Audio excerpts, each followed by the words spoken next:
இருக்காங்க உங்க வார்த்தை கேட்கும்படிக்கு. இந்த வார்த்தைக்கு நேராக ஒவ்வொருடைய இருதயத்தை கர்த்தர் திறப்பீராக.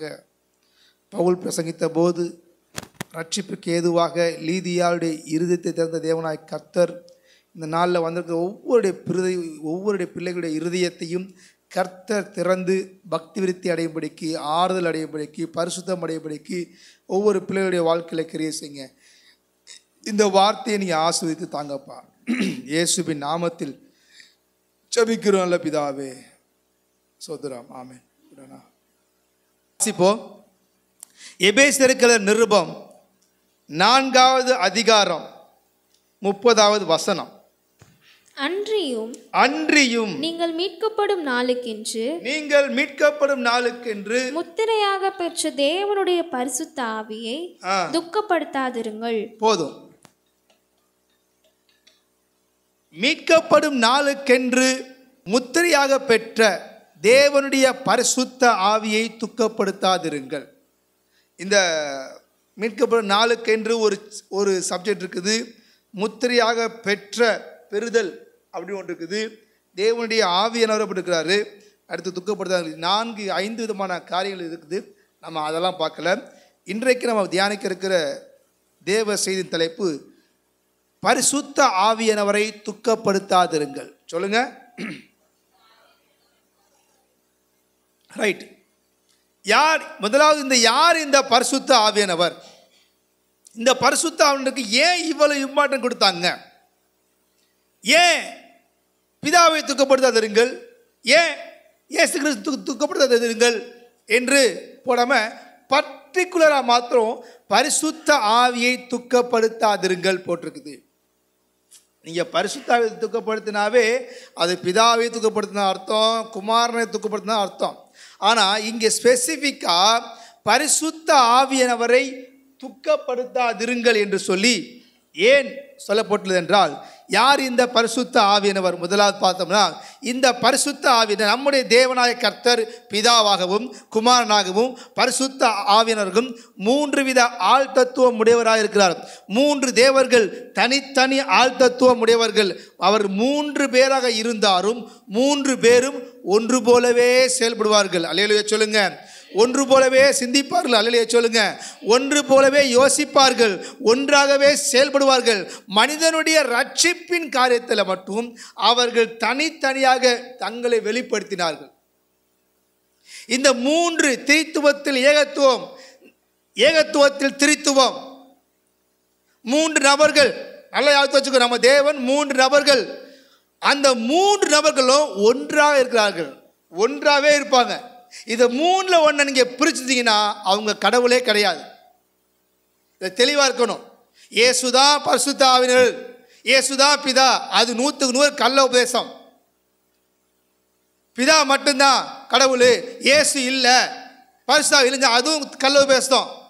பரிசுத்த ஆவி மட்டும்தான் கடவுள், பிதா கிடையாது, இயேசு கிடையாது, அதுவும் கள்ள உபதேசம். ஆனால் 3 பேரையுமே சேர்த்தாதான் அது கர்த்தத்துவம். அல்லேலூயா சொல்லுங்க.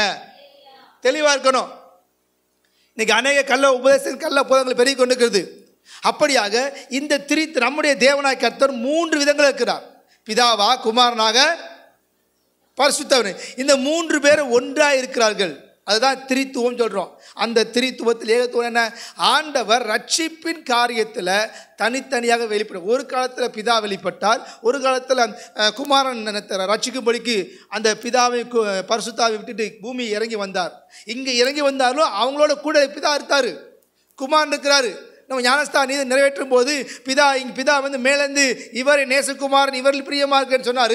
இங்கே குமாரனாக இயேசு கிறிஸ்துவர் பரிசுத்த ஜலத்தில் இறங்கி ஞானஸ்தானம் பெறும்போது பரிசுத்த ஆவியின் புறாவில் வந்து அப்போ திரித்துவத்தில் அப்போ 3 பேர் எங்கேயுமே பிரிக்க முடியாது. இங்கே எப்போ இவங்க பிரிக்கிறாங்கன்னா, சிலுவையில் கல்வாரியில் போகும்போது பிரிகிறாங்க. இவங்க அது வரைக்கும் பிரியவே இல்லை. பாவம் தான் பிரிச்சு இவங்களை. நீங்கள் நானும் போட்ட ஆட்டம் தான் அவங்களை பிரிச்சிச்சு. அல்லேலூயா. சரி, இப்போ அப்படியாக ஏன் இந்த பரிசுத்தம் இவ்வளவு வேல்யூபிள் கொடுத்தாங்க அப்படின்னா, அவ்வளோ முக்கியத்துவம் உடையவரா? சரி, இவரை குறித்து இயேசு என்ன சொன்னார்? மத்தேயு 12:32 வாசிங்க.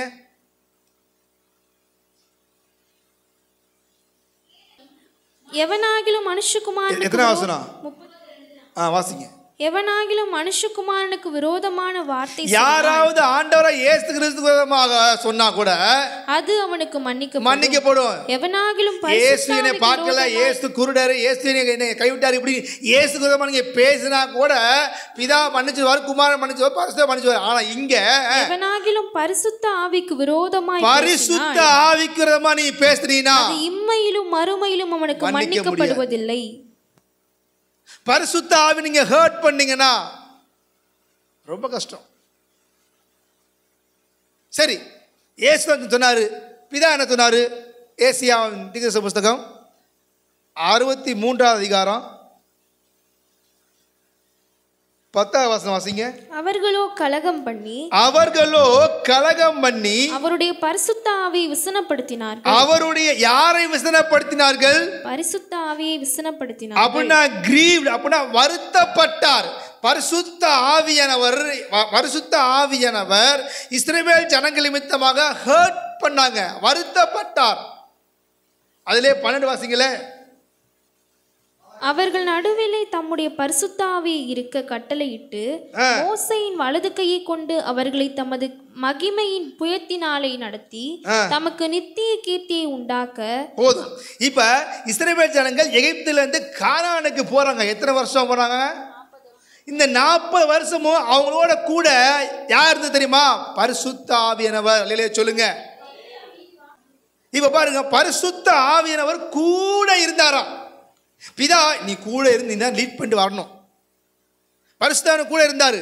இப்படி பரிசுத்த ஆவி இஸ்ரவேல் ஜனங்கள் 40 வருஷம் பிரயாணம் பண்ணும்போது எத்தனையோ முறை இந்த பரிசுத்த ஆவியினர் துக்கப்படுத்தினார்கள். அது இங்கிலீஷில் போட்டிருக்க வெக்ஸ்டு இன் ஹோலி ஸ்பிரிட், எரிச்சலானார், விரக்தி. வெக்ஸ்டு என்ன தமிழ்ல? ஒரு மன வியாகுலப்பட்டாராம். அந்த அளவுக்கு ஏண்டா இவங்க கூட இருக்கிறோம், அதான் வெக்ஸ்டு, வெறுத்தார். பரிசுத்த ஆவியை இஸ்ரவேல் ஜனங்கள் நடுவில் 12 கோத்திரத்தின் நடுவில் இருப்பதற்கு அவர் வெறுத்தார். வெக்ஸ்டு இன் ஹோலி ஸ்பிரிட் போட்டிருக்குது. சரி, அப்படியாக பரிசுத்த ஆவியை நம்ம துக்கப்படுத்தினோம்னா என்ன ஆகுவாங்க? அதிலே 63:10 வாசிங்க.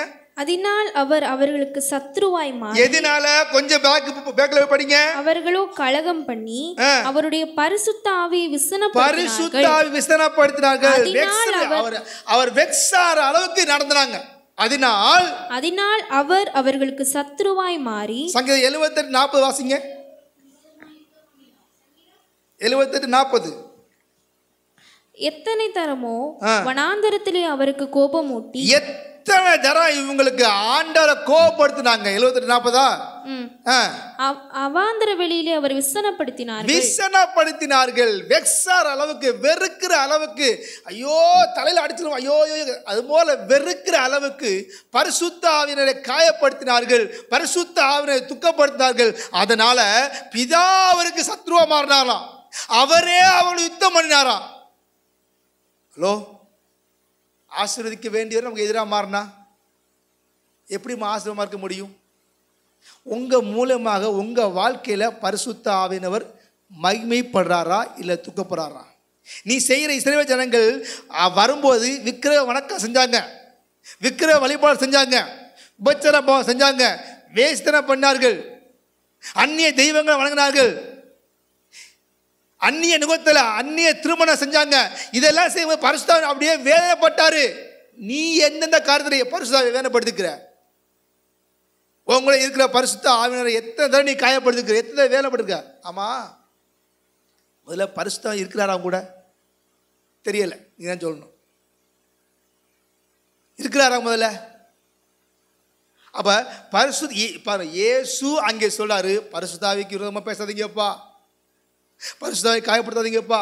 இங்க குமாரன், இங்க பிதாவும் சொல்றாரு, பரிசுத்தாவை விசனப்படுத்தினீங்க, அதனால சத்ருவா மாறிட்டேன், அதனால யுத்தம் பண்ணினேன். அப்ப எவ்வளவு வேலையபிளா இருக்கிறார் இந்த பரிசுத்த ஆவியானவர். ஏன் இந்த பரிசுத்த இவ்வளவு இம்பார்ட்டன்ட் தர்றாங்க அப்படின்னா கவனிங்க.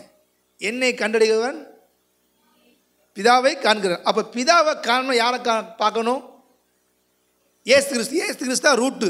இப்போ பிதாவை ஒருத்தர் பார்க்க வேண்டிய அவசியமே இல்லை. இயேசுவை பார்த்தா போதும். ஏன்னா இவர் எப்படி இருக்கிறாரோ அதே போல் பிதா இருப்பார்.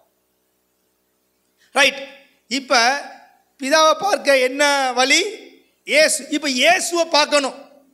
இயேசு எப்படி இருப்பார்? இயேசு எப்படிப்பட்டவர்? இயேசுவின் சாயலை அடைய வேண்டும் என்றால் வழி வேறு யார் தெரியுமா? பரிசுத்த ஆவியானவர் தான். அல்லேலூயா சொல்லுங்க. வேறு வழியே கிடையாது.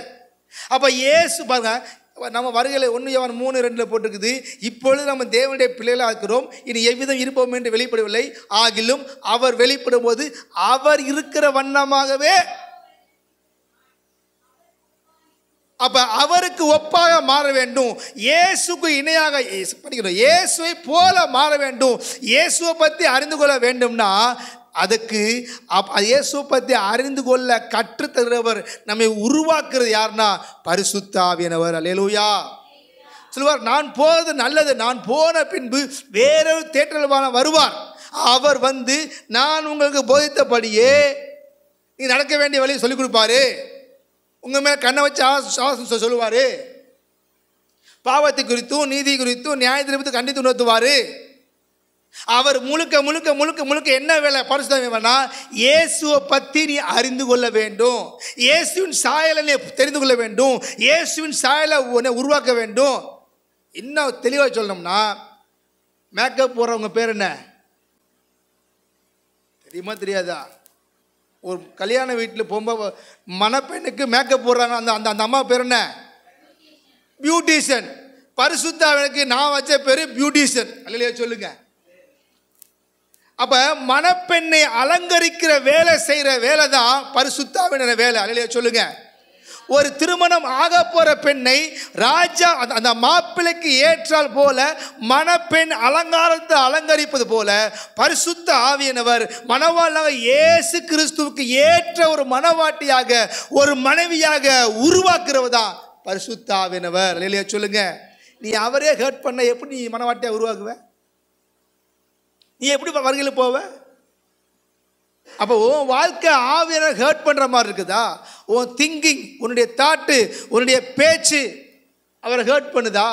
உன் வாழ்க்கை நீ நடக்கிற ஒவ்வொரு முடிவுகள் அவரை துக்கப்படுத்துதா? நீ உன் வாழ்க்கையில் வர ஒரு ஆசீர்வாதமே இருக்கட்டியா, ஒரு 10 ரூபா காசு ஒன்றை வருதுன்னா அதில் ஆவியானவர் மையப்படணும். அல்லேலூயா. ரைட். இப்போ நம்ம எந்தெந்த காரியங்கள் அப்படி பாருங்க, மொர்தெகாய் ராஜா இருப்பார், மன்னிக்கணும், அகாஸ்வேர் ராஜா இருப்பார். இந்த ராஜாவுக்கு ஒரு பெண் யார்? எஸ்தர். அவர் தான் கல்யாணம் பண்ண போகிறாங்க. இப்போ கல்யாணம் பண்ணும்போது அவளுக்கு இப்போ ராஜா முன்னாடி எப்படி நடந்து கொள்ளணும் அந்த எக்ஸ்பிளைன் பண்ண டைம் இல்லை. ராஜாவுக்கு முன்னாடி எப்படி நடந்து கொள்ளணும், எப்படி பேசணும், எப்படி நிற்கணும், நான் இப்படி நிற்கக்கூடாது, அப்போ அடக்கு ஒடுக்கமாக அப்படி அமைதியாக நிற்கணும், இதெல்லாம் ஒரு ஆள் ட்ரெயினப் பண்ணுவார். இன்னொன்று, ராஜா அவனை பார்க்கும்போது உன் அழகை ரசிக்கணும், அவருக்கு அந்த அளவுக்கு மேக்கப் போடுவார். அவருக்கு பேர் யார் தெரியுமா? ஏகாய்ன்னு இருக்கு பைபிள். அல்லேலூயா சொல்லுங்க. இந்த ஏகாய் யாரை குறிக்குது என்றால் பரிசுத்த ஆவியானவர் குறிக்குது. அல்லேலூயா. இப்போ இந்த பரிசுத்த பாருங்க, ஒரு மேக்கப்பே போடாமல் போய் ஸ்டேஜில் ஒரு பொண்ணுக்கு வச்சுக்குவே, மாப்பிள்ளை கல்யாணம் பண்ணுவாரா? என்னடி பிச்சை வேண்டாம் நீ படிக்காங்க சொல்ல மாட்டாரா? அப்போ அதுபோல உன்னை அலங்கரிக்கிற வேலை செய்வது தான் பரிசுத்த ஆவியானவர். அது தூய ஆவியானவர், தேற்றளவாளன்னு, அப்படியே நிறைய பேர் இருக்குது. உங்கள் அலங்காரம் எப்படி இருக்குது? நீங்கள் பரிசுத்த ஆவியானவர் சொல்கிறபடி தான் நீங்கள் அலங்கரிக்கிறீங்களா? அது வெளிப்புறமாக இருக்கட்டும் உள்புறமாக இருக்கட்டும், பரிசுத்த ஆவியானவர் உள்ள வெளிப்புற அலங்காரம் முக்கியம். அதை விட வெளிப்புறமாக உள்ளான அலங்காரம் தான் கேரக்டர் நீங்கள் மாறுறீங்க. எப்படி தெரியுமா? இயேசுக்கு எது பிடிக்கும் எது பிடிக்காது, இயேசுக்கு எது செஞ்சால் மயப்படுவோம், அப்படி இயேசுவை சார்ந்து இயேசுக்கு பிடித்த மாதிரி உங்களை சொல்லி கொடுத்து நடத்துறது தான் பரிசுத்த ஆவியானவர். அதனால தான் பிதாவாகிய தேவனும் குமாரனாக இயேசு கிறிஸ்துவும் என்ன பண்ணுறாங்கன்னா பரிசுத்த ஆவியானவரை தூக்கப்படுத்தாதீங்கப்பா. பரிசுத்த ஆவியானவர் பெரியவரா? அவர் பெரியவர் தான். பிதா எந்த அளவுக்கு பெரியவரோ அந்த அளவுக்கு குமாரனும் பெரியவர். அல்லேலூயா சொல்லுங்க. குமாரன் எந்த அளவுக்கு பெரியவரோ அந்த அளவுக்கு பரிசுத்த ஆவி, மூன்றுமே ஈக்குவல். பரிசுத்த ஆவி கர்த்தரா? ஒரு வசனம் எடுங்க. அப்போஸ்தலர் நடபடிகள் 5ஆம் அதிகாரம் 3ஆம் வசனம். பேதுரு அவனை நோக்கி, அனனியாவே, நிலத்தின் கிரயத்தில் ஒரு பங்கை வஞ்சித்து வைத்து பரிசுத்த ஆவியினிடத்தில் பொய் சொல்லும்படி சாத்தான் உன் இருதயத்தை நிரப்பினது. அப்ப பரிசுத்த ஆவியனுக்கு விரோதமாக இங்க ஒரு காரியம் பண்றாங்க. அடுத்த வருஷம் போட்டுக்குவோம், நீ தேவனுக்கு பொய், இங்க பரிசுத்த ஆவியிடத்தில் பொய் சொன்னான்னு சொல்லிட்டு அடுத்த வருஷம் போட்டு மனுஷரிடத்தில் அல்ல தேவனிடத்தில் பொய் சொன்னாய் என்று. அவ பரிசுத்த ஆவியானவர் ஒரு கர்த்தர், அவர் கடவுள். அல்லேலூயா. அப்போ எந்தெந்த காரியங்கள் நம்ம பரிசுத்த ஆவி தூக்கப்படுத்துக்கிறோம், இந்த வசனம் அப்போஸ்தலர் 5 போட்டுக்குது, நாம் பொய் சொல்லும்போது, பரிசுத்த ஆவிக்கு விரோதமாக பேசும்போது, 7ஆம் அதிகாரம் 51 அதிலே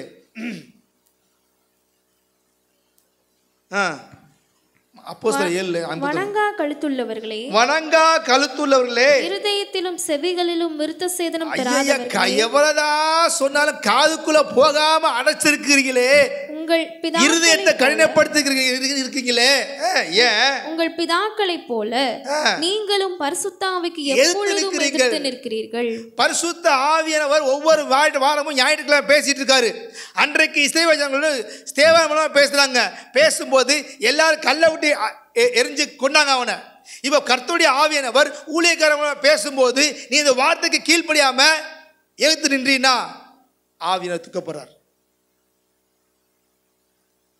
அங்கே பரிசுத்த ஆவியானவர் பேதுரு மூலமா பேசுறாரு. அனனியா, சபிரா, என்ன ஆச்சு?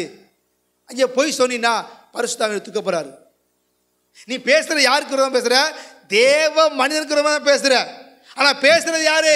பரிசுத்த ஆவியானவர். அல்லேலூயா சொல்லுங்க. தேவ ஆவியை பெற்ற மனிதர்கள் உனக்கு ஒரு ஆலோசனை சொல்லும் போது, கீழ்ப்படியாக போகும்போது, அவர்கிட்ட மாய்மாலம் பண்ணும் போது, எதிர்த்து நிற்கும் போது, பொய் சொல்லும் போது, ஆவியானவர் உன்னால துக்கப்படுறாரு. துக்கப்படுறாரா? நீங்க எதிர்த்து நிற்கிறீங்களா? எங்க ஊழியக்காரி எப்ப பேசினா அப்படியே என் பக்கம் நீ நியாயம் இருந்தாலும் நான் சொல்ல மாட்டேன். சரி பாஸ்டர், என்னை தவறா அவர் ஜட்ஜ்மெண்ட் பண்ணா வச்சுக்கங்களேன், வழக்காட மாட்டேன். கேட்டு பாருங்க எங்க ஐயாட்ட போய்,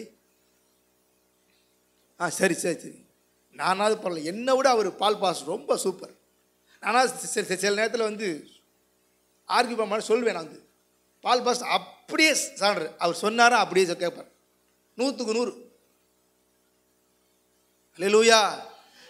உங்கள் நடத்துகிற ஊழியக்காரர் உங்களுக்கு சொல்கிற அது சால சொல்லும்போது நீங்கள் எதிர்த்து நிற்கிறீங்களா?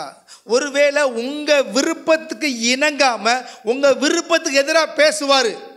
அவர் சத்தியத்தை பேசுகிறார பார்க்கணும், பரிசுத்த பேசுகிறார பார்க்கணும். அப்போ எதிர்த்து நிற்காதீங்க. எதிர்த்து நின்னா ஆவியானவர் துக்கப்படுத்துவார். துக்கப்படுறேன்னு உன் மூலயமா துக்கப்படுறேன்னு அர்த்தம். அல்லேலூயா. அப்போ முதலாவது ஆவியை நம்மகிட்ட பேசும்போது, அவருக்கு விரோதமாக பேசும்போது, அவரிடத்துல பொய் சொல்லும்போது அவர் என்ன பண்ணுறாரு? துக்கப்படுறாரு. ஆதியாகமம் 17:22 வாசிங்க. அடுத்து சீக்கிரமாக ஓடுறேன். 22. தேவன் ஆபிரகாமோட பேசி முடித்த பின்பு அவர் அவனை விட்டு எழுந்தருளினார். அடுத்து அதிலே 18ஆம் அதிகாரம் 33 வாசிங்க. கர்த்தர் ஆபிரகாமோட பேசி முடித்த பின்பு போய்விட்டார். ஆபிரகாமும் தன்னுடைய இடத்துக்கு திரும்பினான். அடுத்து 35ஆம் அதிகாரம் 13 வாசிங்க. அதிலே தேவன் அவனோட பேசின ஸ்தலத்திலிருந்து அவனை விட்டு எழுந்தருளி போனார். போதும், கவனிங்க. இப்போ முதலாவது நம்ம பார்த்தோம் ஆண்டவருக்கு விரோதமாக பேசும்போது. ரெண்டாவது, நாம் ஏசப்பாவோட நேரம் செலவிடாமல் இருந்தால் அவர் துக்கப்படுவார். ஒரு கணவன் மனைவி 2 பேர் இருக்கிறாங்க. மனைவி வந்து கணவனோட சம்பாதிக்க வேலை, டைம் ஸ்பெண்ட் பண்ண வேலைனா அவள் ஹேர்ட் ஆவாலும் ஆக மாட்டாளா? மனைவி ஹேர்ட் ஆகலாம் ஆக மாட்டாளா? அப்போ அதுபோல தான் தேவனாய் கர்த்தர் அவரோடு நேரம் செலவிட வேண்டும். ஒவ்வொரு நாள் நம்ம ஜெபிக்க வேண்டும் என்று சொல்லி கர்த்தர் எதிர்பார்க்கிறாரு. நீ அதிகார ஜெபம் பண்ணலாட்டினா கர்த்தர் 1 நிமித்தம் துக்கப்படுவார். அவர் துதிக்காமல் இருந்தீங்கன்னா துக்கப்படுவார். அவரோடு டைம் ஸ்பெண்ட் பண்ணி வேதத்தை வாசிக்காமல் இருந்தீங்கன்னா துக்கப்படுவார். மொத்தத்தில் அவரோடு சம்பாஷிக்க வேண்டும், அவரோடு நேரம் செலவிட. எல்லாத்துக்கும் நேரம் இருக்குது, படிக்க நேரம் இருக்குது, வேலை பார்க்க நேரம் இருக்குது, உறவுகளுக்கு நேரம் இருக்குது. ஆனால் தேவனோடு செலவிடப்பட்ட நேரம் இல்லை. ஜெபிக்க நமக்கு நேரம் இல்லை, அவ்வளோ பிஸி. அப்போ அவரோடு நேரம் செலவில்லாட்டினா, அவர்கிட்ட ஜெபிக்கலாட்டினா, அவரை துதிக்கலாட்டினா, நம்ம வேத வாசிக்கலாட்டினா என்ன பண்ணுவார்? துக்கப்படுவார். என் கூட பேசவே மாட்டேங்க. இப்போ நீ மேனாக இருக்கீங்க, உன் மேனாக பேசாமலே இருக்கீங்க, மேனாக ரொம்ப குழுன்னு இருக்குமா? என் வீட்டுக்காரங்க பேசவே மாட்டேங்கிறாரு பிரதர், பேசவே மாட்டேங்கிறாருங்க. வர்றாரு, வேலைக்கு போகிறார், சம்பாதிச்சு கொடுக்குறேன், கோடி கூடயே கொடுக்குற வச்சுக்க. அதுபோல் ஆண்டவர் நமக்கு ஆசீர்வாதம் தருவார். ஆனால் நேரம் ஸ்பெண்ட் பண்ணலாட்டினா வரங்கள் வல்லமையில் கிருபையில் தருவார். டைம் 10 தெரியல. அல்லேலூயா. அப்போ அவரோடு ஆபிரகாம் பாருங்க, அவரோடு நேரம் செலவிட்டான். அவன் அதாவது செபித்து முடிக்கிற வரைக்கும் அவரோடே உட்கார்ந்துருக்கிறான். செபித்து கொண்டு ஓடலை அவன். இந்த வசனத்தில் ஒரு வியாக்கு நிறையா இருக்குது. அப்போ அவரோடு நம்ம நேரம் செலவு பண்ணல, ஜெபிக்கவில்லை என்றால், தேசத்துக்காக நம்ம ஜெபிக்கலை, நம்ம குடும்பத்துக்காக ஜெபிக்கலை, நம்ம ஊருக்காக ஜெபிக்கலை அப்படின்னா ஆவியானவர் துக்கப்படுவார். சாமுவேல் சொல்கிறாரு, நான் உங்களுக்காக விண்ணப்பம் பண்ணாமல் இருந்தனால் அது எனக்கு பாவமாக போன்னு சொல்கிறார். இப்போ 2வது காரியம் என்னது? அவரோட நேரம் செலவு பண்ண. தம்பி, செலவு பண்ணுற நேரம் ஆவியான உங்கள் மூலம் மகிழ்ப்படுறாரா, துக்கப்படுறாரா? 3வதாக ஸ்தோத்திரம், ஏசாயா 59:1 போட்டிருக்குது,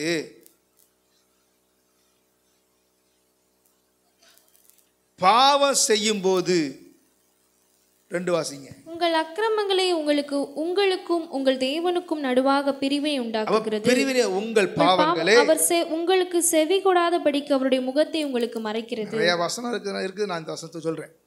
அப்ப நம்ம பாவம் செய்யும் போது, எபிரேயர்ல போட்டிருக்குது, நீ பாவம் பண்ணி பெற்றுக்கொண்டு ஒருவன் திரும்ப பாவம் செய்வானால் அவன் திரும்ப சிலுவையில் அறையிறான். தேவனுடைய கிருபை நாவியை நிந்திக்கிற எவ்வளவு கொடிதான ஆக்கிரமிக்க பாத்திரவனா இருப்பான். அப்ப நம்ம பாவம் செய்யும் போது பரிசுத்த ஆவியை துக்கப்படுகிறார். நம்ம தேவனுக்கு விரோதமாக பாவம் செய்யும் போது, சிந்தையில் பாவம் செய்யும் போது, கண்களில் பாவம் செய்யும் போது, வாயின் வார்த்தையில் பாவம் செய்யும் போது, இருதயத்தின் நினைவுகளில் இச்சிக்கும் போது பரிசுத்த ஆவியானவர் துக்கப்படுறாரு. உனக்குள்ள இப்ப பாருங்க, ஒரு மனிதனுக்குள்ள கரெக்டா இருக்கிறார் வச்சுக்கவே, அவன் பாவம் செய்யறான் வச்சுக்கவே, ஆண்டவர் உடனே போயிட மாட்டாரு, எச்சரிப்பார். செய்யாத கவனிங்க, செய்யாத எச்சரித்து கொண்டே இருப்பாரு. நம்ம அந்த எச்சரிப்பை கேட்டு மனம் திரும்பிட்டோம்னா பரிசுத்த ஆவியானவர் என்றென்று, அவருக்கு பேரு என்றென்றைக்கு நம்மளோட என்ன பண்றவர் இருக்கிறவர் பேரு. சாகிற வரைக்கும் கூட இருப்பாரியா? அல்லையா சொல்லுங்க. செத்த பின்னும் கூட இருப்பாரியா? அல்லையா சொல்லுங்க. அப்படிப்பட்ட பரிசுத்த ஆவியானவர் நம்ம விட்டு விலகி போறாருன்னா எப்ப தெரியுமா? பாவம் செஞ்சவன போக மாட்டாரு, எச்சரிப்பார். உள்ள இருந்து துக்கப்பட்டே இருப்பார், அப்படியே அழுதுட்டே இருப்பார், உள்ள இருந்து ஹர்ட் ஆவார். இதை விட்டுருப்பா, இந்த பாவம்ப்பா, இது வேணாப்பான்னு சொல்லி பார்ப்பாரு, எச்சரித்து கொண்டே இருப்பார். நம்ம அந்த எச்சரிப்பை கேட்டு மனதிரும்பாம திரும்ப பாவம் செய்து அவரை துக்கப்படுத்தி கொண்டே இருக்கும்போது சைலண்டா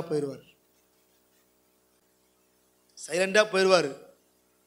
அப்ப பாவம் செய்யும் போது நமக்குள்ள ஒரு உணர்வு இருக்குன்னா ஆண்டவர் கூட இருக்காரு அர்த்தம். அல்லையா சொல்லுங்க.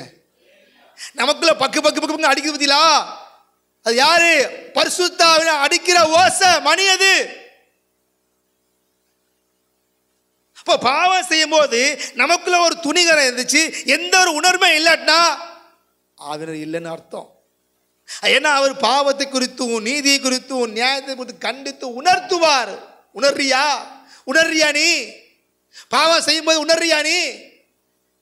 அந்த நடுக்கம் இருக்குதா? ஒரு சின்ன பாவமா தான் சரி, பாவம் செய்யறது பிரச்சனை கிடையாது. ஆனா பாவம் செஞ்சாலும் மனதனிமை வரணும், அதான் முக்கியம். தொடர்ந்து இந்த பாவத்தை செய்யக்கூடாது, இது இயல்பு. கவனிங்க, சவுல்கிட்ட ஆண்டவர் இருந்தார். சவுல் ராஜா, இஸ்ரவேலின் முதல் ராஜாவா இருந்தா. சவுல்கிட்ட ஆண்டவர் இருந்தாரு. அவன் திரும்ப துணிகர பாவம் செஞ்சான். அவன் தேவனை விட்டு சூனியக்காரி தேடி போனான். ஹலோ, தேவனை விட்டு யார்கிட்ட போறான்? சூனியக்காரிட்ட போறான். அது போல நம்ம தேவனை விட்டுட்டு தேவனுக்கு பிரியமுள்ள காரியத்தில் ஈடுபடும் போது அந்த எனக்கு எதாவது இந்த சடங்கு சம்பிரதாயங்கள் கர்மாந்திரம் வளகாப்பு இதை ஈடுபடும் போது ஆவியானவர் துக்கப்படுவார். சடங்கு சம்பிரதாயம் வளகாப்பு போன என் அக்கா பொண்ணுக்கு வளகாப்பு நான் போகலையே, என் அக்கா பொண்ணுக்கு சடங்கு பண்ணாங்க, நான் போலையே. பரிசுத்த துக்கப்படுவாரியா? நீ இங்கே போனீன்னா அந்த ஆவி ஒன்று போட்டு அமுக்க ஆரம்பிச்சிடும். அப்போ இது போல சவுல் பாருங்க, கவனிங்க. ஹலோ இங்கே ப்ளீஸ் கவனிங்க.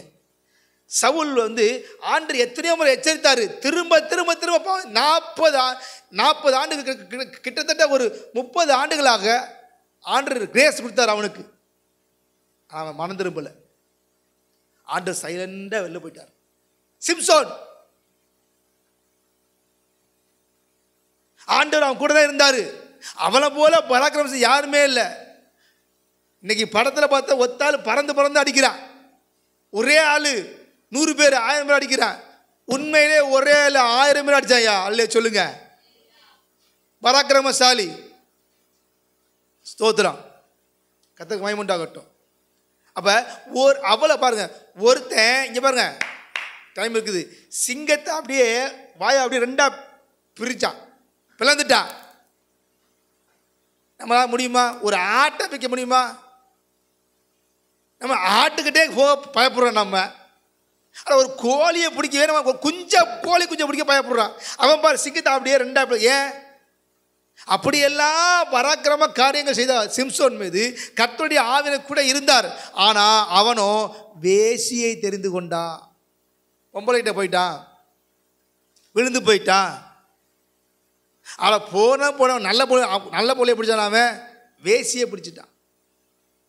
அப்ப ஆண்டவர் எச்சரிக்கிறார், சிம்சோனே உன் மேல அபிஷேகம் இருக்குடா, உன் மேல அழைப்பு இருக்குடா, வேணாண்டா வேண்டாம் சொல்ற இல்லை. அதனால அவன் உணர்த்தும் போது திரும்ப திரும்ப அவன் கேட்கல. அவனுடைய சுய இச்சையை நிறைவேற்றலே குறியாந்தான். பார்த்தாரு ஆண்டவர், கர்த்தர் என் கூட இருக்காரு நினைச்சிருந்தான். ஆனா அப்படியே அவனுட்டு போயிட்டாரு. அல்லையா சொல்லுங்க. சாலமோன் தரிசனம் பெற்றவன், தேவனை தரிசித்தவன். ஆனா அவன்கிட்டையும் ஆண்டவர் ஆரம்பத்தில் அவன் அந்நிய நுகத்தில் வேற ஒரு திருமணம் பண்ணான், பல பெண்களை திருமணம் பண்ணான், அந்நிய பெண்களை திருமணம் பண்ணா. ஆண்டவர் சொல்லி பார்த்தாரு, அப்புறம் தரிசனமே கிடைக்கல, போயிட்டார். தாவீது வாழ்க்கை எடுத்துக்கொள்ளுங்க. தாவீது பாவம் செஞ்சான். தாவீது போல பாவம் செஞ்ச எவனுமே கிடையாது. தாவீது போல பாவம் செஞ்ச யாருமே கிடையாது. கவனி ப்ளீஸ் லிசன். தாவீது போல பாவம் செஞ்ச யாருமே கிடையாது. உபச்சார பாவம், கொலை, எல்லா பாவம் பண்ணா. பாவம் செஞ்ச உடனே ஆண்டவர் அவன்கிட்ட ஆவியாக இருந்தார். அவன் உடனே இருதயத்தை குத்தப்பட்டு தேவன்றது மன்னிப்பு கேட்டான்.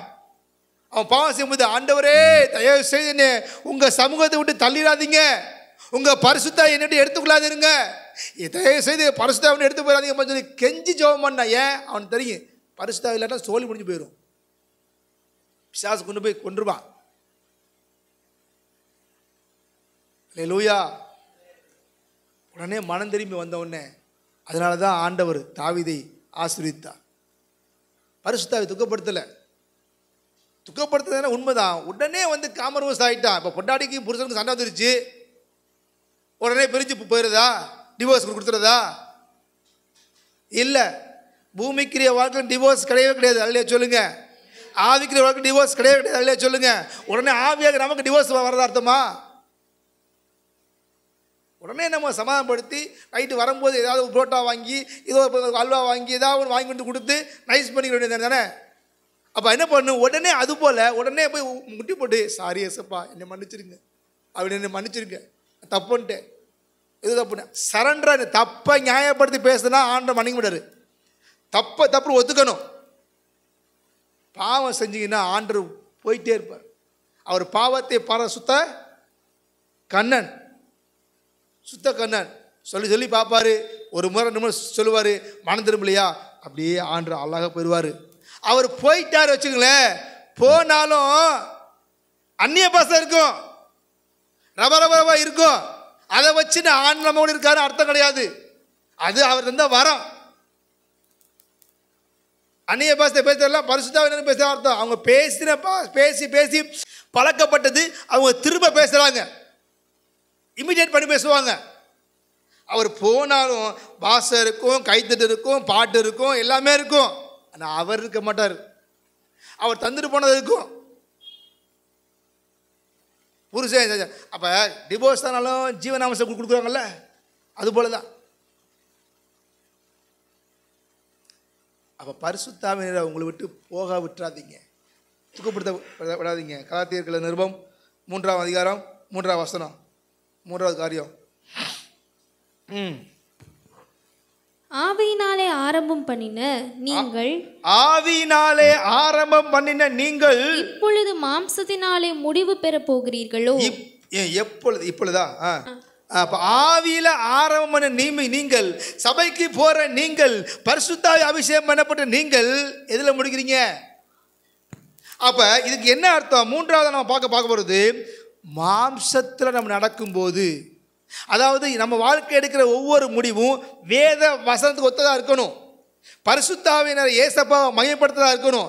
அப்போ நாம் நம்முடைய சுய விருப்பத்துக்கு ஏற்ற முடிவு எடுத்தோம்னா அதுக்கு பிறகு தான் மாம்சீகம் நடக்கிறது. பைபிள் சொல்லுது இது வேண்டான்னு சொல்லும், இது நம்ம செஞ்சவன் நல்லதுன்னு தோணும் நமக்கு. எனக்கு நல்லதுன்னு பட்டதை நான் கவனிங்க, எனக்கு நல்லதுன்னு பட்டதை நான் செஞ்சேன்னா அதுக்கு பேர் தான் மாம்சத்தை நடக்கிறவன் அர்த்தம். கலாத்தியர் ரோமர் 8ஆம் அதிகாரம் 1ஆம் வசனம் வாசிங்க. எல்லாம் பைபிள் எடுத்து பார்க்கணும். பைபிள் எடுத்து பாடுறாமல. ஆனபடினாலே இயேசுவுக்குட்பட்டவர்களாயிருந்து மாம்சத்தின்படி நடவாமல் ஆவியின்படியே நடக்கிறவர்களுக்கு ஆக்கினை தீர்ப்பில்லை. அப்ப மாம்சத்தின்படி நடக்கிறவனுக்கு என்ன இருக்குது? ஆக்கினை. அப்ப நரக எரிநகருக்கு அர்த்தம். அதாவது ஆவியானவர் உன் வாழ்க்கையில் கிரியை செய்ய விடாமல், ஆவியானவர் உன் லைஃப்பில் முடிவெடுக்க விடாமல், ஆவியானவர் சொல்கிறபடி கேட்காம நடந்து எனக்கு பிடிச்சது ஏன் இஷ்டம் நடந்தீங்கன்னா அதுக்கு பேர் தான் மாம்சீத்தில் நடக்கிறது அர்த்தம். அப்படி நடந்தால் உனக்கு முடிவு அக்கினி கடல்னு அர்த்தம். எபேசியர் 2ஆம் அதிகாரம் 1ஆம் வசனம் வாசிங்க. ரோமர்ல ஒரு கை வச்சுக்கோங்க.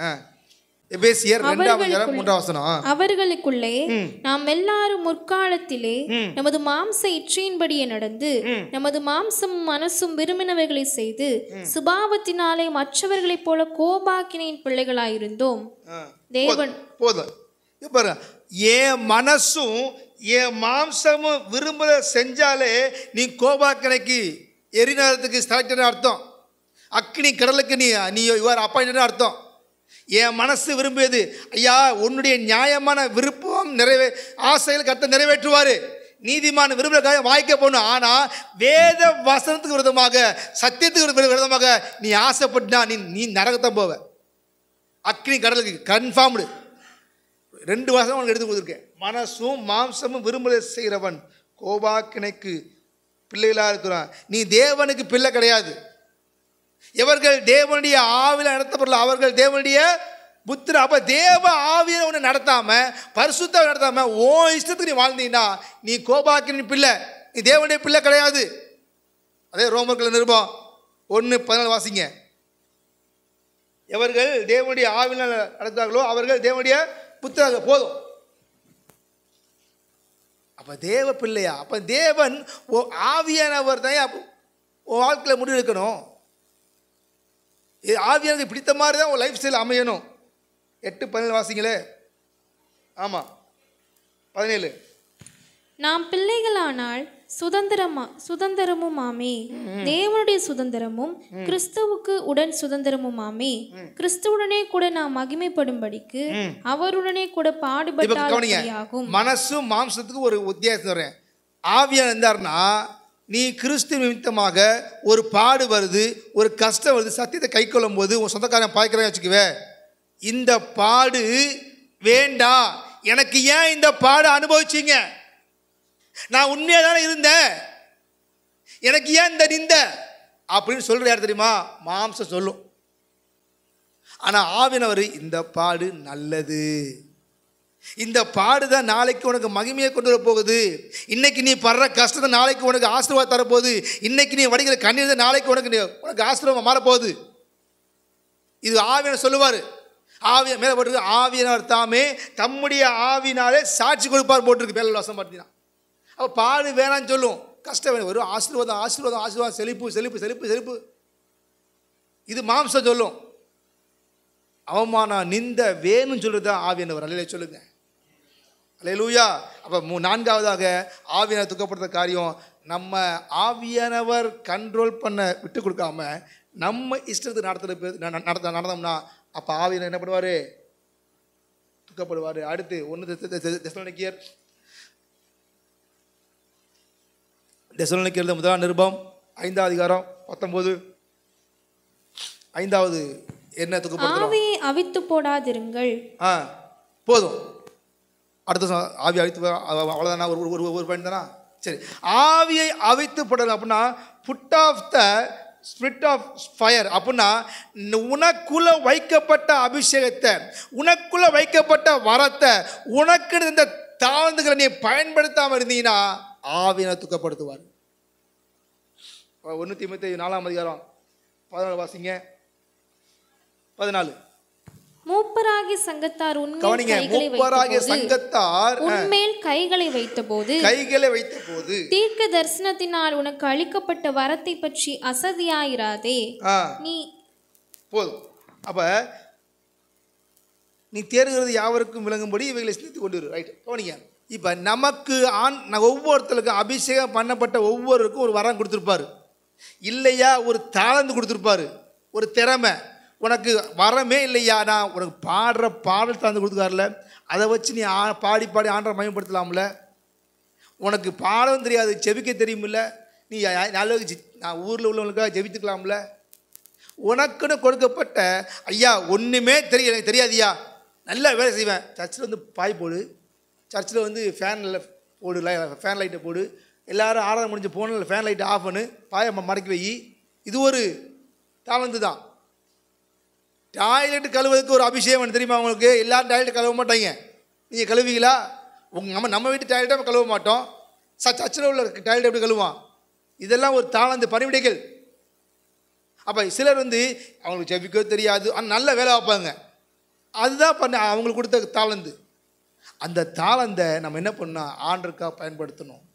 உனக்கு வைக்கப்பட்ட இந்த வரத்தை குறித்து இந்த 1 தெசலோனிக்கேயர் 5:10-19 அடுத்து போட்டிருக்கோம், தீர்க்கதரிசன வரத்தை அனல் மூட்டு அப்படி போட்டிருக்கோம். அப்போ உனக்குள்ளே என்ன வரம் கொடுத்துருக்காரு அதை எடுத்து ஆண்டருக்காக பயன்படுத்த, அந்த வரத்தை மெருகேற்று அப்படியே அவித்து போடாத. லூயா. ஆண்டவர் நமக்கு தெரியும், ஒருத்தனுக்கு தாளந்துகளை கொடுத்துருப்பாரு. 5 தாளந்து, 2 தாளந்து, 1 தாளந்து. 5 தாளந்து என்ன கொடுத்து என்ன பண்ணுவான்? அவன் 10 கொண்டு கொடுப்பான். 2 தாளந்து என்ன பண்ணுவான்? 2 கொடுப்பான். ஒரு தாளந்து என்ன பண்ணுவான்? 10 போச்சு வச்சுருப்பான். போடா சோம்பல் ஊழியக்காரனே, சோம்பேறி பயல, போடா அக்னி கடையில் தள்ளிவிடுவார். அப்படி ஒரு நாளும் நீ போயிடக்கூடாது. இந்த வரத்தை, இந்த தாளந்தை, இந்த பணிவிடையை பயன்படுத்தி ஆண்டருக்காக செய்யணும். பணிவிடை செய்ய அதனால் கூட்டு இது பண்ணு. அப்போ இந்த மாதிரி நமக்கு கொடுக்கப்பட்ட அந்த கிருபைகளையும் தாளந்துகளையும் அபிஷேகத்தையும் நாம் அவித்து போடுமானால் கர்த்தர் ஆவியானவர் துக்கப்படுவார். அடுத்து எபிரேயர் நிருபம் 12ஆம் அதிகாரம், சரி எபேசியரில் 4:20 வாசிங்க, வாசிட்டு போங்க. இதில் 4:20 நீங்களோ இவ்விதமாய் கிறிஸ்துவை கற்றுக்கொள்ளவில்லை. நான் எடுத்துக்கிறேன். 4:30 வாசிங்க. நீங்கள் 4:30 எபேசியர் நிருபம் 4ஆம் அதிகாரம் 31 வாசிங்க. அன்றியும் நீங்கள் மீட்கப்படும் நாளுக்கென்று 31ஆம் வசனம் சொன்னேன். சகலவிதமான கசப்பு கோபமும். போதும். இப்ப கசப்பு உங்க வாழ்க்கையில கசப்பு இருக்குதா? கசப்பு இருதயத்தில் கசப்பு இருந்துச்சுன்னா ஆவியானவர் துக்கப்படுவார். எபிரேயர் நிருபம் 12:14 வாசிங்க. யாவரோடும் சமாதானமாய் இருக்கவும் பரிசுத்தம் உள்ளவர்களாய் இருக்கவும் நாடுங்கள். பரிசுத்தம் இல்லாமல் ஒருவனும் கர்த்தரை தரிசிப்பதில்லையே. 12:14-15 வாசிங்க. ஒருவனும் தேவனுடைய கிருபையை இழந்து போகாதபடிக்கும் யாதொரு கசப்பான வேர் முளைத்தெழும்பி கலக்கம் உண்டாக்க. போதும். கசப்பு நமக்குள்ள இருந்துச்சுன்னா, உன் இருதயத்தில் கசப்பு இருந்துச்சுன்னா ஆவியானவர் துக்கப்படுவாரு. அப்ப கசப்பு எந்த அதெல்லாம் போட்டிருக்கு, யாரோட சமாதானமாக இரு. முடிந்த மட்டும் எல்லாரோடையும், சபைக்கு வர்றவன் சபைக்கு வராதவன் எல்லாரோடையும் சமாதானமாக இரு. அப்படி கசப்பு இருந்துச்சுன்னா உனக்குள்ள நீ பெற்ற கிருபை போக்கடிக்கப்படும். உனக்குள்ள வைக்கப்பட்ட அபிஷேகம் விருதாவா போகும். உனக்குள்ள வைக்கப்பட்ட வரங்கள் விருதாவா போகும், மங்கி போகும். ஒவ்வொரு நாளும் அதிகாலையில் எழுந்து நீ பெற கிருபை பத்தியா ஜெபித்து ஆவின் நிரம்பி பெற அபிஷேகம் உனக்குள்ள கசப்பு இருக்கும்போது அது அவிந்து போகுது. நீதிமொழிகள் 14:10 போட்டிருக்குது, உன் இருதயத்துள்ள கசப்பு உன் இருதயத்துக்கே தெரியும். மற்றவங்களுக்கு வேணா தெரியாமல் இருக்கலாம். இந்த அண்ணன் கசப்பு இல்லை, நான் பிரைஸ்லான்னு சொல்லி வெளில சொல்லுவோம், ஆனால் உன் இருதயத்துக்கு தெரியுமே. அப்போ கசப்பு என்ன பண்ணுது? நமக்கு தேவன் தர்ற ஆசீர்வாதத்தை குலைத்து போடுது, ஆவியாரை துக்கப்படுத்துது. கசப்பு இருக்குதா இருதயத்தில்? உனக்குள்ள கசப்பு இருந்துச்சுன்னா ஆவியர் என்ன பண்ணுறாரு? எந்த மனிதன் குறித்தோ, உன் மாமியார் குறித்தோ, மருமகளை குறித்தோ, உன்னுடைய உறவுகளை குறித்தோ, நண்பர்கள் குறித்தோ, உன் எதிராளி குறித்தோ கசப்பு இருந்துச்சுன்னா உனக்குள்ள ஆவியானவர் துக்கப்படுவார். யாக்கோபு 3:11.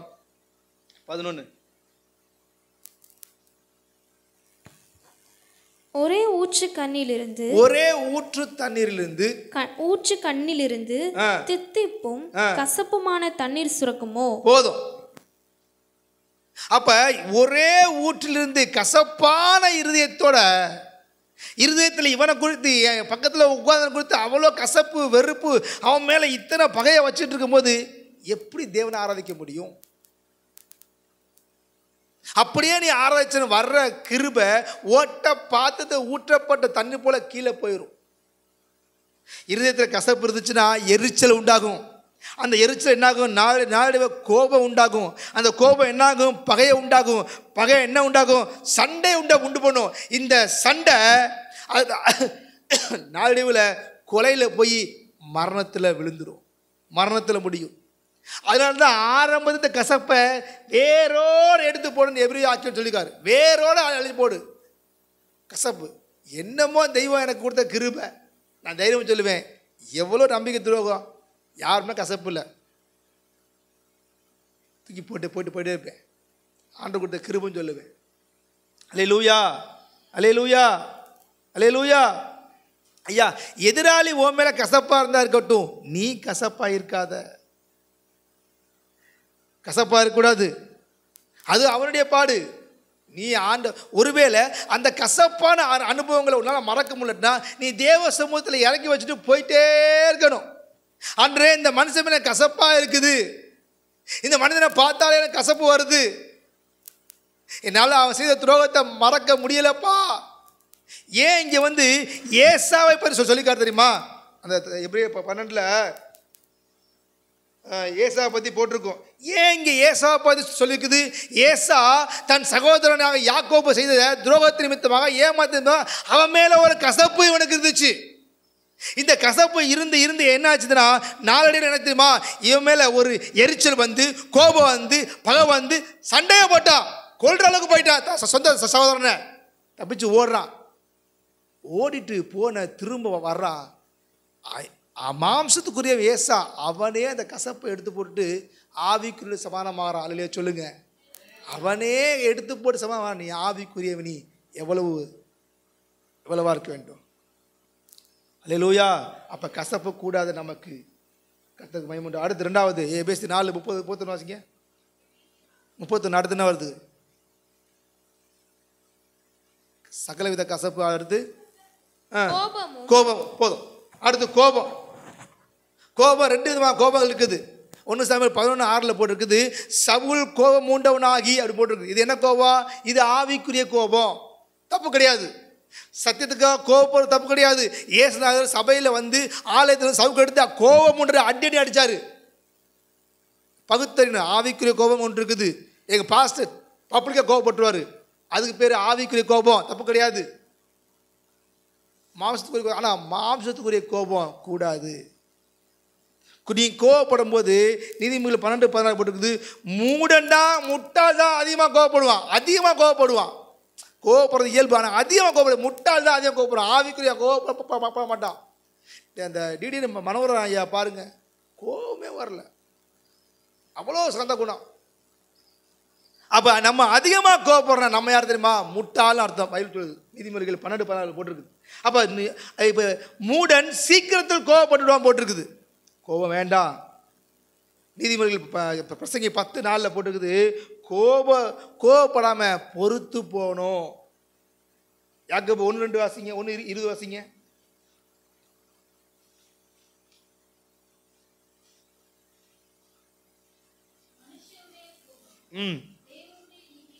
அப்போ கோபப்படும் போது நம்ம கோபத்தில் ஏதாவது வார்த்தையை விட்டுறோம், கோபத்தில் ஏதாவது நம்ம பண்ணிடுறோம். நம்ம கோபப்படும் போது என்ன பண்ணா தேவ நீதி செய்ய முடியாது. கவனிங்க, கோபப்பட்டாங்கிற ஒரே காரணத்துக்காக மோசே காரணக்குள்ள போகலை. அழைப்பெற்றவன் தான், அபிஷேகம் பண்ணப்பட்டவன் தான். நம்ம கோபத்தை என்ன பண்ணா கண்ட்ரோல் பண்ண. அதுக்கு தாயா பரிசுத்தாவின் அபிஷேகம். அல்லேலூயா சொல்லுங்க. கோபம் உள்ள வேணா ஊழியமே பண்ண முடியாது. ஒரு காலத்தான் கோபக்காரன் தான், ஆனால் ஊழியத்தை தான் சாதகமாக மாட்டான். கோபப்படக்கூடாது. கோபம் தேவனுடைய நீதியை செய்ய முடியாது. கோபத்தில் நம்ம என்னாவது வார்த்தையை விட்டுருவோம், தூசமாக வார்த்தையை பேசிடுவோம். கோபக்கூடாது. அல்லேலூயா. அடுத்து எபேசியர் 4:31. அடுத்து என்ன இருக்குது சீக்கிரம்? மூர்க்கம். கவனிங்க, மூர்க்கம்னா இந்த கோபம் வந்துச்சுன்னாவே கண்ட்ரோல் இழந்து மூர்க்கம் அப்படியே அவனுக்கு அடிச்சே ஆகணும். இந்த வெறி ஜுரம் பற்றி இல்லை, அதுதான் மூர்க்கம். பாருங்க, அதிகமாக கோவப்படு. பிரசங்க 8:1 போட்டிருக்குது, வாசிங்க.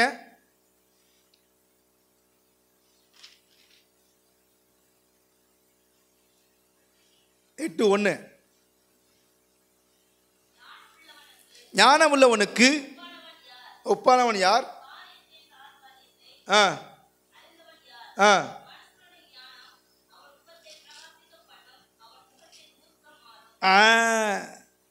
இப்போ என்ன பண்ணா ஞானம் உள்ளவனுடைய முகம் பிரகாசிக்கும், ஆனால் மூர்க்கம் உள்ளவனுடைய முகம் என்ன இங்கே போட்டிருக்குது விகாரமாக மாறிடும். எனக்கு தெரிஞ்ச ஒரு அம்மா, பெண்ணு தான், பார்க்க அழகாக இருப்பாங்க. அப்போ இப்போ இந்த அம்மா கோவப்பட்டு மூர்க்கம், அந்த அம்மா கோபப்பட கண்ட்ரோல் பண்ண முடியாது. மூர்க்கம் வெறி கொண்டு முகத்தை பார்க்கவே முடியலை, முகத்தை பார்க்க முடியாது, அவ்வளோ ஒரு இருக்கும். ஆனால் அமைதியாக இருக்க முகத்தை பாருங்களேன், அப்படியே பிரகாசமாக இருக்கும். அல்லேலூயா. அப்போ மூர்க்கம் கூடாது. இப்போ மூர்க்கம் என்ன பண்ணு தெரியுமா? கொலோசியர் 3:8 பொழுது கெட்ட வார்த்தை பேச வைக்கும். கோபத்துக்கு உச்சகட்டம் மூர்க்கம். தூசமான வார்த்தையில் பேச வைக்கும். இந்த மூர்க்கம் வரும்போது நம்ம முகத்துடைய அழகே போயிடும். மூர்க்கம் வரும்போது கெட்ட வார்த்தை நான் பேச வைக்கும், பிறரை சபிக்கவும் வச்சிடும். கோபத்தில் மூர்க்கத்தில் இந்த கோபம் அப்படியே ரைஸாக ஹைப்பர் டென்ஷனில் போன சபிக்க ஆரம்பிச்சிடுவான். ஐயா, உன்னை சபிக்கிறதுக்காக ஆவின அவனை அபிஷேகம் பண்ணாரு, சபிக்கிறதுக்காக உன் மேலே ஆவின அபிஷேகம் இறங்குது. அப்போ நீ மற்றவங்களை சபிக்கும் போது, மூர்க்க வெறி கொள்ளும் போது ஆவியனர் துக்கப்படுறாரு. ஆவியனர் துக்கப்படுறாரு உங்க மூலமா. உனக்குள்ளே இருந்துக்கிட்டே ஆவியனர் போக மாட்டார், ஆனால் உனக்குள்ள இருந்துகிட்டே துக்கப்பட்டு கொண்டே இருக்கிறார். அடுத்து எபேசியர் 4:29 வாசிங்க. மூர்க்கத்துக்கு அடுத்து என்ன இருக்குது?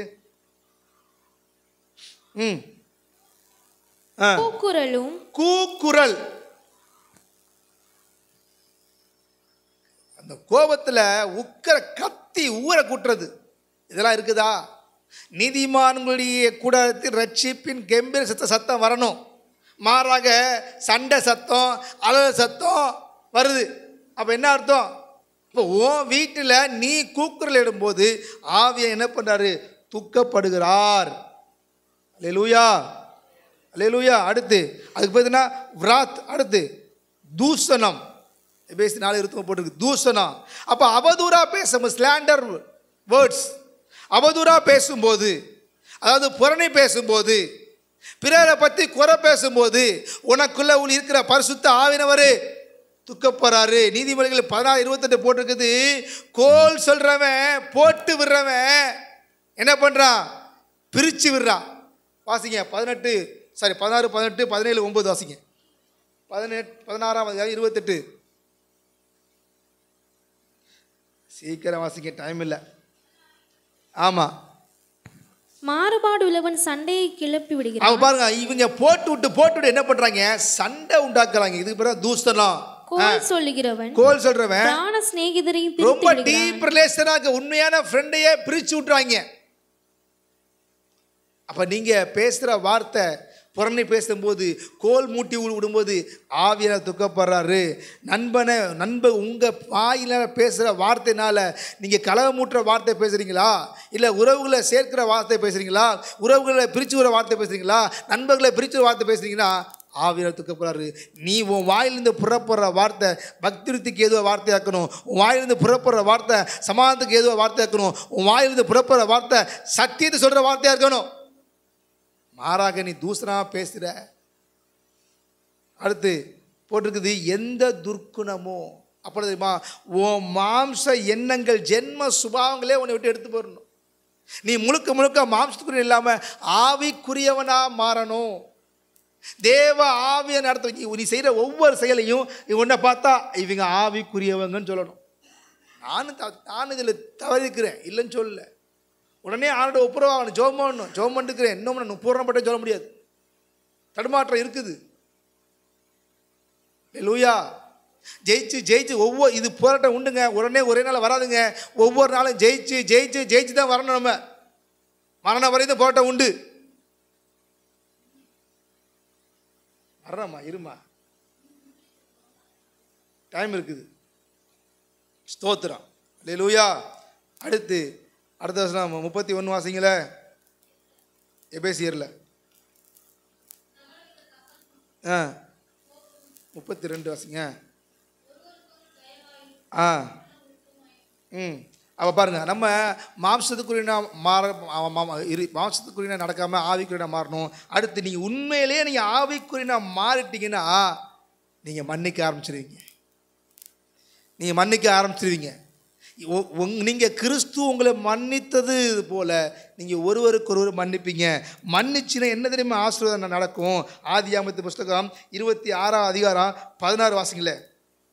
ஒரு 5 நிமிஷம் நான் முடிச்சிடுவேன். முக்கியமான இதுதான் கன்க்ளூஷன், இதுதான் முக்கியமானது. ஆதியாகமம் 26 அதிகாரம் 16 வசனம். அபிமெலேக்கு ஈசாக்கை நோக்கி, நீ எங்களை விட்டு போய்விடு, எங்களை பார்க்கிலும் மிகவும் பலத்தவனானாய் என்றான். இப்ப பாருங்க, அபிமெலேக்கு என்ற மனுஷன், ஈசாக்கு யாரு? வாக்குத்தத்தம் பண்ணப்பட்டவன், தேவனால் முன்னிறுத்தப்பட்டவன். இவனை பார்த்து பொறாமப்படும் போது, நீ எங்களை விட்டு கவனிங்கம்மா, எங்களை விட்டு நீங்க போயிருன்னு துரத்துறான். இங்க டேரக்டா சொல்றான், சிலர் சொல்லாமலே செய்யறான். அப்போ என்ன பண்ண தெரியுமா? மாறாக என்ன பண்ணா, ஆட்டோமேட்டிக்காக சைலண்டாக ஒதுக்கி வந்துட்டான். வாக்குவாதம் பண்ணல, ஆவிக்குரிய வாக்குவாதம் பண்ண மாட்டான், சண்டை போட மாட்டான், வாக்குவாதம் பண்ணல. 22 வாசிங்க. அதிலே பின்பு அவ்விடம் விட்டு பெயர்ந்து போய் வேறொரு துறவை வெட்டினான். அதை குறித்து அவர்கள் வாக்குவாதம் பண்ணவில்லை. அப்பொழுது அவன், நம் தேசத்தில் பழுகும்படிக்கு இப்பொழுது கர்த்தர் நமக்கு இடம் உண்டாக்கினார். கவனிங்க, பிரிந்து வந்ததுக்கு பிறகுதான் அவன் ஆசீர்வதிக்கப்பட்டான். அல்லேலூயா, அல்லேலூயா. நமக்கு எழும்பும் போது அங்கே ஆர்கியூ பண்ண நம்ம நீதியை நிலைநாட்ட வேண்டும் என்று சொல்லி வாக்குவாதம் பண்ணாம அமைதியா பிரிந்து வந்ததுக்கு அப்புறம் தான் ஈசாக்கு ஆசீர்வதிக்கப்பட்டான். அல்லேலூயா சொல்லுங்க. அங்கே போய் அவன் துறவு நோன்றான் பாத்துங்க. அங்கே கர்த்தர் பாருங்க, ஏசாக்கு சித்தனா கசப்பு, எரிச்சல், கோபம், வாக்குவாதம் விட்டுட்டு கோபத்தை உண்டாக்குறார். அல்லேலூயா. அவன் பிரிஞ்சு வந்ததுக்கு அப்புறம் தான் ஆசீர்வாதம். மண்ணை ஆவிக்குரியவன் அப்படியே அமைதியா வந்துருவான். அடுத்து 24 வாசிங்க. அன்று ராத்திரியிலே கர்த்தர் அவனுக்கு தரிசனமாகி, நான் உன் தகப்பனாகிய ஆபிரகாமுடைய தேவன், பயப்படாதே, நான் உன்னோடே கூட இருந்து என் ஊழியக்காரனாகிய ஆபிரகாமின் நிமித்தம் உன்னை ஆசீர்வதித்து உன் சந்ததியை பெருக பண்ணுவேன் என்றார். பிரிந்து வந்ததுக்கு அப்புறம் அந்த கசப்பெல்லாம் மறந்து விட்டு மன்னிச்சுட்டு வந்ததுக்கு அப்புறம் அவன் வாழ்க்கையில பாருங்க, கர்த்தர் உத்தரவாதம் பண்றாரு. நீ தனியா வந்துட்டேன், எனக்கு எங்கே தெரியாது, நான் பாட்டில் கிட்ட வந்துட்டேன், எகோபத்துக்கு வந்துட்டேன், என்ன பண்ண போறேன், ஏது பண்றேன், பயம் அவனுக்குள்ள இருந்துக்கலாம். அப்ப கவலைப்படாத, ஆண்டவர் சொல்றாரு, உத்தரவாதம், நான் இருக்கிற கூட, நான் உன்னை ஆசீர்வதிப்பேன், உன்னை நான் பெருக பண்ணுவேன். 25 அவர் ஒரு பலிபீடத்தை, அப்ப நம்மை கர்த்தர் ஆசீர்வதிக்க வேண்டும், நம்மை பெருக பண்ணணும்னா நாம என்ன தெரியும் பண்ணோம்? ஈசாக்கு பலிட்டு போல நாம தேவ சமூகத்தில் அதிகமாக அமர்ந்து அமர்ந்து அமர்ந்து அமர்ந்து ஜெபிக்கும் போது கர்த்தர் நம்மை ஆசீர்வதித்து பெருக செய்வார். அல்லேலூயா, அல்லேலூயா. அடுத்து 28. அதற்கு அவர்கள், நிச்சயமாய் கர்த்தர் உம்மோடு கூட இருக்கிறார் என்று கண்டோம், ஆகையால் எங்களுக்கும் உமக்கும் ஒரு ஆணை ஏற்பாடு உண்டாக்க வேண்டும் என்று நாங்கள் நிர்ணயம் பண்ணினோம். கவனிங்க, இப்ப வாக்குவாதம் பண்ணவங்க, இப்ப துரத்துனவங்க, பொறாமப்பட்டுங்க, எரிச்சப்பட்ட என்ன தெரியுமா? இப்ப தேடி வந்து சமாதானம் ஆடுறாங்க. அல்லேலூயா சொல்லுங்க. அல்லேலூயா, அல்லேலூயா. நாம மன்னித்து வாக்குவாதம் பண்ணாம நாம ஒதுங்கி போகும்போது, பிரிந்து வரும்போது கர்த்தர் நம்மை ஆசீர்வதிப்பார், கர்த்தர் நம்மை திடப்படுத்துவார். மாறாக நமக்கு விரோதமாக எலும்புகளை நம் சார்பில் வர வைப்பார்.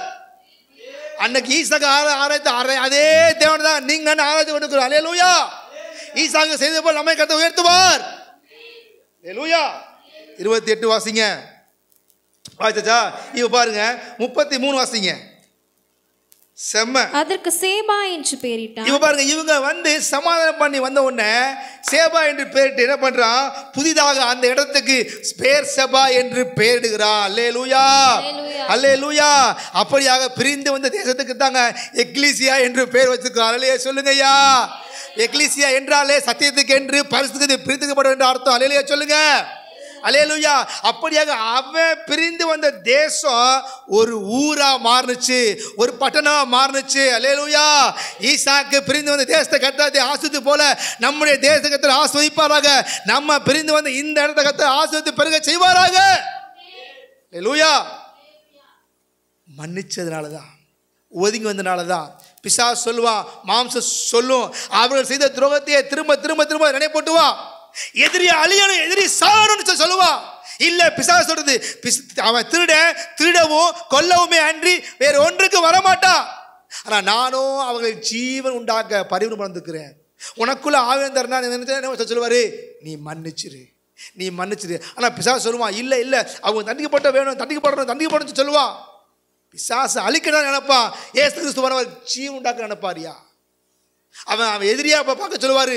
ஆனா ஆவியானவர் சொன்னா அவனுக்குள்ள ஒரு ஆத்துமா இருக்கு, அதை பாருன்னு சொல்லுவாரு. அல்லேலூயா, அல்லேலூயா, அல்லேலூயா, அல்லேலூயா. கவனிங்க. இப்போ பாருங்க, நம்ம மேலே அவங்க கல்லெறிந்த நிமித்தமாக அவங்க அப்போஸ்தலர் நடவடிக்கைகள் 7 அவங்க ஸ்தேவானுக்கு விதமாக அபிஷேகம் பண்ணப்பட விதமாக கல்லெறியும் போது அவன், பிதாவே இவர்கள் என்ன செய்யறதுன்னு தெரிஞ்சு சொல்லி மன்னிப்பு கேட்ட அவங்க பரிந்து பேசினா பார்த்தீங்களா? பரிந்து பேசும்போது தான் அந்த சேனலுக்கு ரட்சிப்பு உண்டாக்கியது. அல்லேலூயா, அல்லேலூயா. அப்போ நமக்கு விதமாக அவங்க கல்லெறியும் போது நாம் அவங்கள மன்னித்தோம்னா அவங்க பாவ மன்னிப்பு நிச்சயத்தை பெறுவாங்க. நான் மன்னிக்கவில்லை என்றாச்சுக்கல, பாவ மன்னிப்பு பெற மாட்டாங்க. ஒரு பரிசுத்தவான் சொன்னாருங்க, உங்களுக்கு விதமாக ஒருத்தர் உங்களை காயப்படுத்தும் அநியாயம் பண்ணும்போது நீங்கள் உங்கள் கண்ணீர்லேருந்து கண்ணீர் வந்தால் கூட அது அவங்களுக்கு சாபமாக மாறும். அழாதீங்க பாஸ்டர் அப்படின்னு சொன்னாங்க.